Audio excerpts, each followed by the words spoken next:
Jedna od najbitnijih stvari za svakog političara je sigurno javni nastup. Mnogi izuzetno talentovani političari su propali upravo zbog toga što nisu imali adekvatan ili dobar javni nastup. I zbog toga, ako želite da se bavite politikom, ako vam je to stvarno velika želja, morate biti spremni da u svakom trenutku nastupate. Šta je najbitnije, šta je najveći izazov za svakog govornika? To je stav, glas i dikcija, interakcija sa publikom, profesionalna priprema, kompozicija govora, neverbalna komunikacija i na kraju odgovori na pitanja nekih ljudi ako se nalazimo, ili novinara ili ljudi ako se nalazimo u nekom skupu, zatim kako se boriti sa tremom, verujte mi na reč, i najveći političari imaju tremu. Morate zapamtiti jednom za svagda da ste vi poruka i da ono kako vi radite tu vizuelnu i neverbalnu komunikaciju, u stvari većina gledalaca vašeg javnog nastupa će vas po tome procenjivati. Čak nekih 65% ljudi vas ocenjuje pozitivno ili negativno na osnovu vizuelne i neverbalne komunikacije, 20% vas ocenjuje pozitivno ili negativno na osnovu vaše boje glasa i samo 15% ljudi će zapamtiti ono što ste rekli ili sadržaj onoga što ste ispričali. Nekoliko stvari je bitno kod neverbalne komunikacije. Prva i osnovna je možda položaj tela. I pogledajte dobro na ovom grafikonu kako izgledaju položaji tela. Vidite sebe, fotografišite sebe ili pogledajte sebe na nekom javnom nastupu i vidite da li morate da radite korekciju. Druga stvar je ruke u džepovima i klačenje. Praktično je za političare držanje ruku u džepovima zabranjeno. Ja sam sa nekim kandidatima koji nikada ko nisu uspevali da se oslobode tog manira da drže ruku u džepovima, prosto sam ih molio da zašiju džepove kako ne bi stavljali ruke. Jer i te ruke u džepovima, klačenje napred, nazad, izgledaju stvarno neverovatno loše. Sljedeća stvar su gestovi. Pokreti rukama. Znači, vi znate, oni koji su me gledali znaju da ja često imam neke pokrete rukama ovako, da mlatim, da galamim. Međutim, to nije nešto što bi političari smeli da rade. Takođe, ofanzivni gestovi, kao što je usmeravanje prsta na sagovornika, pretnja, pokazivanje pesnice, su opet zabranjeni u politici i u javnom nastupu. Kontakt očima vam je izuzetno bitan. Pogledajte uvek po sobi, prošarajte po sobi, prošarajte po publici, imajte kontakt očima sa ljudima. Sljedeća stvar, posle kontakta očima su facijalne ekspresije. Nemojte praviti čudne facijalne ekspresije, prosto uhvatit će vas ljudi i kasnije će se ta fotografija će vas pratiti sa tom lošom facijalnom ekspresijom, pratit će vas, čini mi se do kraja života sam viđao neke. I na kraju, a možda ne kao i posljednje, je garderoba. Da, jeste mladi, jeste da želite da budete drugačiji, ali morate da vodite računa o tome kako se oblačite. Čak ponekad, pogotovo starijim političarima, recimo mi ne savjetujemo političarima da jedu sladoled na ulici, ne savjetujem da bilo šta jedu na ulici. Ne mogu ni da zamislim na šta bi ličio i bila bi noćna mora, recimo da vam kane majonez ili kečap iz hamburgera, da vam kapne na odelo i da vas neko slika usred kampanje, ili čuvena fotografija Gordona Browna i Tony Blaira, kada Gordon Brown mu se topio od sladoled i ljudi su govorili da je kasnije zbog te fotografije, to je bio jedan od razloga zašto je Gordon Brown izgubio izbore u Velikoj Britaniji. Kada govorimo o garderobi, postoji nekoliko jednostavnih stvari koje možete da primenjujete. Žene, nekoliko jednostavnih kostima i par pamučnih bluza. Tamnija nijansa boja deluje odlično na televiziji, ali i sivo, bež ili pastelne boje. Izbegavajte crvenu boju uopšte na televiziji. Crvena je dominantna boja i zbog toga je mi ne preporučujemo uopšte na televiziji. Bluze i košulje koje se slažu sa bojom očiju. Uvek nosite udobno, nikako novo, to je jedan od osnovnih saveta koji dajemo svima. Izbegavati štrafte i kockice, pogotovo kada idete na televiziju, one vrište na televiziji, iskaču, skaču. Izbegavajte skup, glomazan i sjajan nakit. Izbegavajte na televiziji šešire, kape i kačkete. Izbegavajte minđuše veće od uveta. Ne gole ruke, šarene čarape, svilene bluze, prosto gole ruke nisu i dalje, ja sam tu negde tradicionalno i smatram da nisu dobre, da se vide gole ruke. Zatim šarene čarape, čarape sa printom, mrežaste čarape, nipošto na televiziju. I ne svilene bluze iz jednostavnog razloga što svilena bluza ima ocijaj, pa onda na televiziji ne deluje lepo. Ne crvena kosa i crveni ruž i koristite uvek kameni puder za televiziju. Ako ništa drugo, makar tu T-zonu koja sija, uzmite i ošminkajte. Kada se radi o muškarcima, pravila ima manje, pošto je njihova garderoba ipak malo jednostavnija, ali ne crna i karirana odela, košulje obavezno svetlo plave, sive i bele, ali one koje ne sijaju. Svi znaju koliki sam ja fan belih košulja i u principu često možete da prepoznate kandidate s kojima ja radim da su promenili outfit i da su od nekih šarenih košulja ili drugačijih košulja prešli na potpuno bele košulje. Ne drečave i sjajne kravate. Izbegavajte štrafte sa prevelikim kontrastom u odnosu na osnovu. Znači, ne ona engleska bankarska odela sa onim jakim štraftama, pogotovo što je to u nekim filmovima sa Al Caponeom i sa drugim kriminalcima prosto prokaženo. Najefektnija je tamno-crvena kravata i ona deluje državnički. Pogledajte, često ćete videti političare koji kada žele da izgledaju državnički nose tamno-crvenu kravatu. Uvek nosite do kolenice, da se ne vide listovi, čak i leti nosite do kolenice, prosto ne interesuje me, ni mene, ni vaše birače, ne interesuje vaše dlakave noge.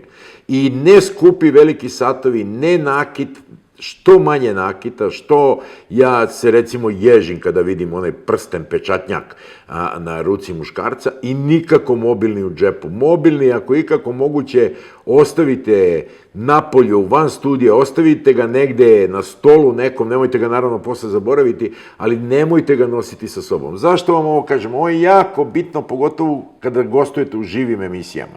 Zato što ćete u živoj emisiji, sigurno će vas neko gledati od vaših prijatelja i upravo u tom momentu će poželiti da vas pozove, da vam kaže kako nastupate u pravoj emisiji. Prosto ne treba vam mobilni telefon na televiziji. Iako je potrebno dosta vežbati da biste bili dobri i sigurni u svom javnom nastupu, pogotovo za televiziju, mi imamo nekoliko osnovnih, rekao bih čak elementarnih saveta za javni nastup, za TV nastup. Pod 1. Sedite mirno u stolici, ne ljuljajte se i ne vrtite se, znači gledajte što je moguće mirnije da sedite u stolici.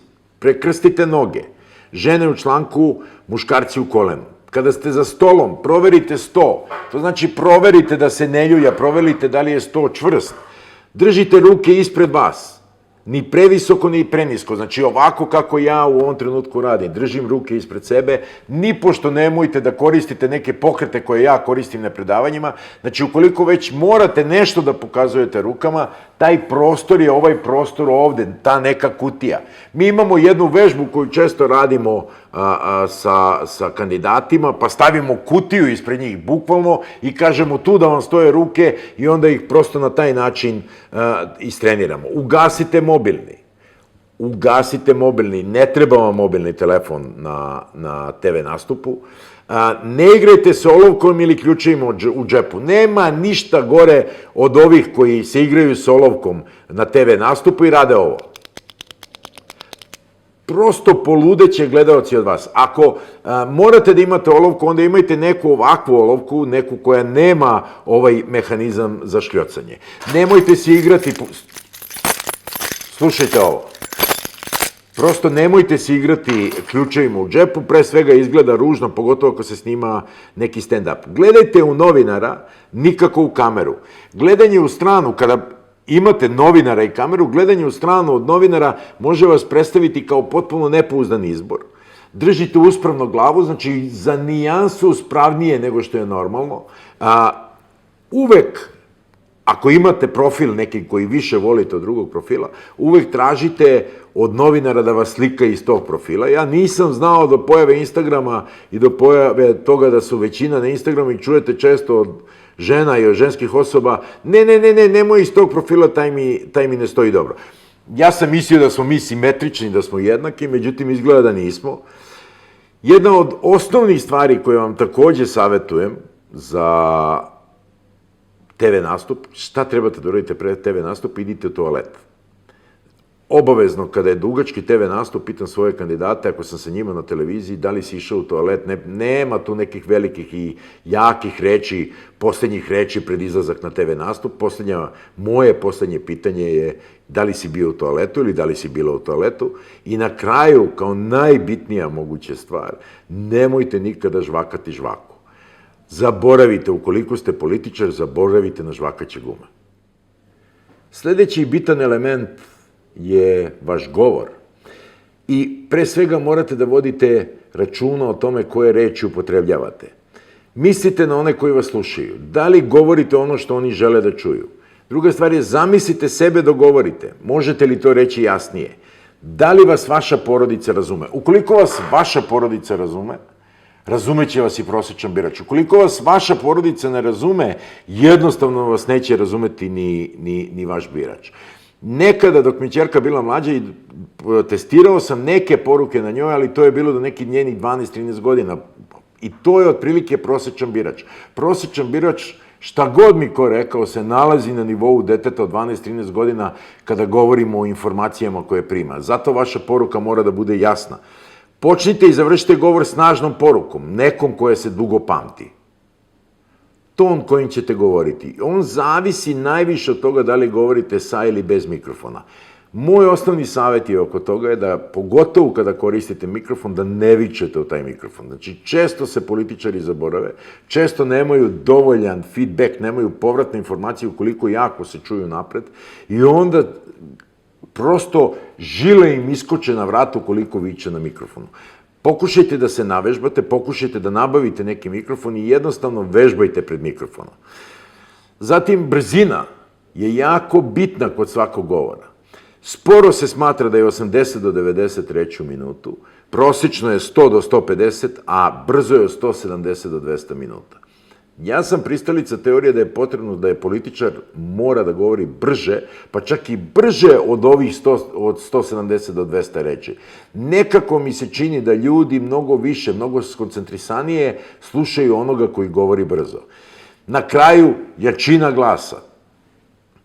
Prosto morate da odredite kojom jačinom glasa ćete pričati. To naravno zavisi od toga da li govorite sa ili bez mikrofona, ali nemojte vikati na svoju publiku, bez obzira kako govorite, sa ili bez mikrofona. Jačina glasa, to je trening. I to morate znati da taj trening koji radite, vremenom ćete se naučiti da imate dobru jačinu glasa. Često čujem, pogotovo od mlađih političara, da imaju tremu.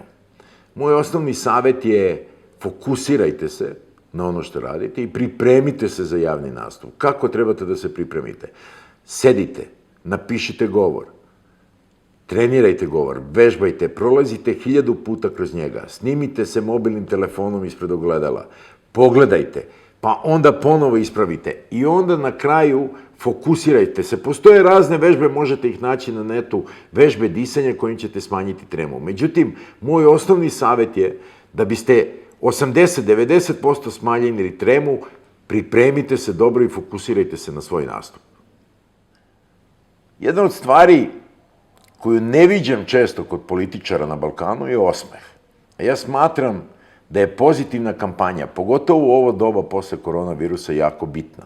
Smatram da je neko ko je pozitivan izaziva mnogo više pažnje, privlači mnogo više ljudi nego kada nije neko ko je namrgođen. Puna je balkanska politička scena namrgođenih političara. Upravo zbog toga želim da kažem budite pozitivni. Oni koji su pevali u horu, koji znaju da dišu, bit će mnogo bolji govornici. Zato krenite, učite da dišete, kako da dišete, prosto pravite kraće rečenice ukoliko nemate dovoljan kapacitet vazduha. Ukoliko ne znate da dišete, pravite kraće rečenice i onda gledajte da udahnete vazduh, inače će vam glas, intenzitet glasa, on opada, jačina glasa opada tokom vremena. I što je duža rečenica, vi imate sve manje vazduha i na kraju rečenicu, ukoliko ostanete bez vazduha, prosto će se udaviti. Ukoliko je mnogo takvih rečenica u govoru, pašćete u nesvest, bit ćete čudo, ali na YouTube-u i zaboravite na političku karijeru. I još jedna bitna stvar. Ako negde pogrešite u javnom nastupu, samo nastavite. Nemojte se vraćati. Često viđamo ljude koji pogreše, sapletu se u neku reč, vrate se, sapletu se opet. Znači, ono što mi savjetujemo, ako pogrešiš, samo nastavi. I najbitnija stvar, još jednom, počnite i završite sa osmehom na licu. To je prosto nešto što će privući ljude. Uvek pre javnog nastupa, bez obzira da li je u pitanju televizija, radio, neki stranački skup, veliki miting, raspitajte se ko vam je publika. Ko je publika koja gleda tu vrstu emisije na televiziji? Ko je publika koja sluša taj radio program? Kome se na mitingu obraćate? To je najbitnija stvar, tako ćete znati kako da prilagodite svoj govor, svoj javni nastup tome. Sljedeća stvar koju morate znati je šta je vaša poruka, šta želite da poručite toj ciljnoj grupi koja gleda tu televiziju ili sluša taj radio ili je došla na vaš miting, šta je poruka koju oni žele da čuju, kako da ih pogodite. Ne zaboravite, nalazimo se u korona periodu, ukoliko budete, govorio sam to u prvom delu, ukoliko budete previše negativni, prosto uplašit ćete svoju rođenu publiku. Zbog toga je savjet, zaboravite na preveliku negativnost. Budite, ako je ikako moguće, pozitivni. Otvorite makar, ako već ne možete da budete pozitivni, makar otvorite svoj nastup, prva rečenica neka bude pozitivna. Ukoliko zbilja želite da budete dobar govornik, svaka vaša poruka mora da sadrži 3 elementa. A ta 3 elementa su: personalizujte svoju poruku.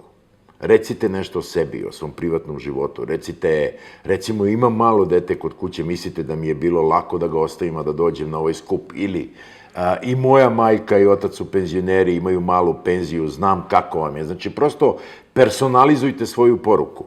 Druga stvar je, humanizujte svoju poruku. Nemojte biti digitroni. Nemojte biti neko, pokažite neku dozu saosećajnosti sa ljudima, sa svojim biračima. Često birači misle da su političari potpuno jedan odvojeni svet, da uopšte ne razumeju ljude oko sebe. I na kraju dramatizujte svoju poruku. Svaki političar mora da bude pomalo i glumac. Ne onaj loš, čak i ne onaj loš iz amaterskog pozorišta, mora da bude jako dobar glumac. Ukoliko u svoj govor uspete da unesete personalizaciju, humanizaciju i dramatizaciju, mislim da će svaki vaš govor biti dobar. I da dodam još ovo. Svaki vaš govor, bez obzira da li je imao 30 sekundi ili je bio 10-15 minuta, što vam naravno nikako ne preporučujem da bude neki govor od 10-15 minuta, mora da bude edukativan, motivišući i da ubedi vaše birače. Prosto, često se dešava da birač dođe na neki skup i kad se vrati kući, šta je to što će on poneti kući? Šta je to što je on zapamtio od celog tog skupa? I on se vrati kući i pita ga komšija šta je bilo na tom skupu, kaže ne znam. Zašto ne znam? Zato što vaši govori su bili namenjeni ne biračima, ne ljudima koji sede tu u sali, već su bili namenjeni vašim šefovima ili vama samima da pokažete sami sebi i još nekima koliko ste pametni. E pa vidite, kada govorimo o ovome, jako je bitno da vas birač, da vas onaj prosečan birač razume. A ja ću vas podsjetiti da je ceo Balkan imao otprilike obrazovanje, prosečno obrazovanje stanovništva po popisima je negde slično. Imamo negde između 30 i 40% ljudi sa osnovnom školom, imamo negde između 40 do 50% ljudi sa srednjom stručnom spremom i samo 10% ljudi na Balkanu je visoko obrazovano. Upravo zbog toga vam ja savjetujem da te svoje fraze, te visokoumne reči, strane reči, prevedete i ubacite u govor. I naročito vam savjetujem sada, u ovom trenutku, da budete humani, da pokažete saosećajnost sa svojim biračima i siguran sam da uspeh neće izostati.